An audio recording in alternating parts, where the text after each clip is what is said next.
Film ini menceritakan seorang anak bernama Tomen yang gemar sekali dengan segala hal berbau horor. Tak cuma mengkoleksi pernak-pernik atau dekorasi horor, ia pun senang sekali menulis cerita horor. Suatu ketika, ia tak sengaja mendengar percakapan orang tuanya yang pada intinya menganggap Tomen aneh dan perlu penanganan khusus. Sontak hal itu membuat Tomen merasa kecewa karena di depannya selama ini orang tuanya tampak menerima dirinya apa adanya. Di tengah kekecewaan, Tomen memutuskan untuk kabur dari apartemen malam itu juga bahkan ketika percakapan kedua orang tuanya belum selesai. Dengan perlahan dia membuka pintu depan dan kemudian menuju lift.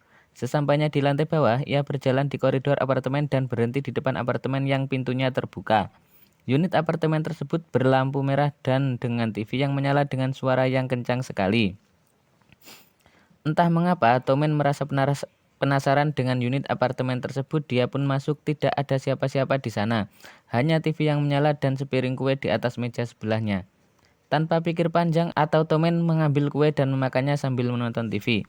Sesaat setelah memakan kue, Tomen pun jatuh pingsan.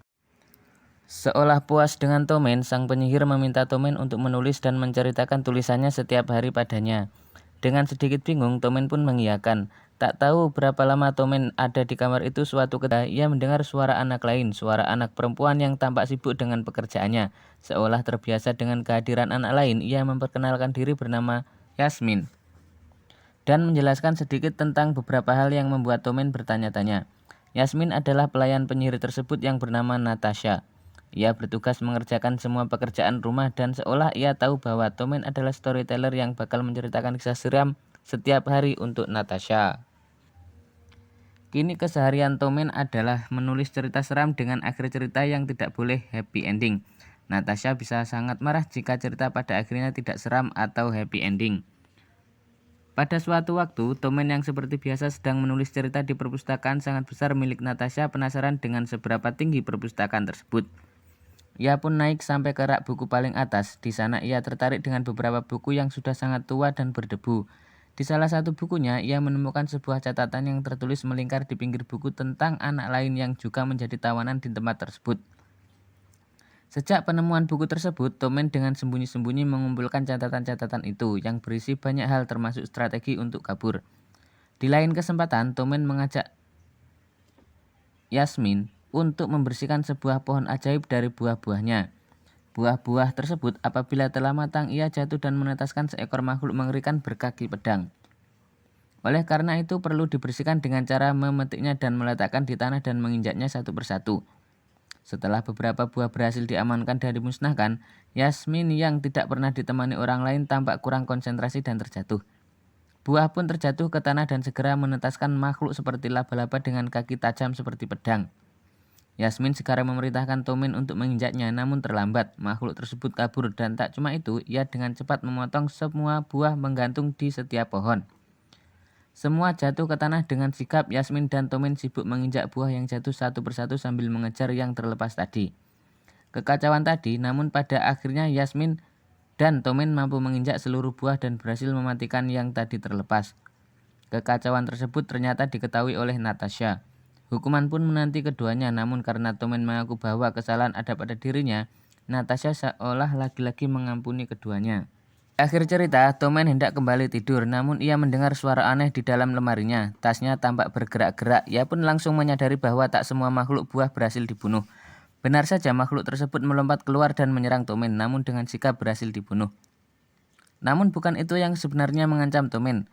Namun buku catatannya yang ia dapati telah hancur tercabik-cabik kaki-kaki makhluk tersebut. Kini Tomen tak punya apapun untuk diceritakan. Ia harus mulai menulis kisah baru dan langsung menceritakannya. Hal itu bagi Tomen tidak mungkin karena selama ini ia menulis untuk ditabung dan menceritakan kisah lain yang telah ditulis sebelumnya.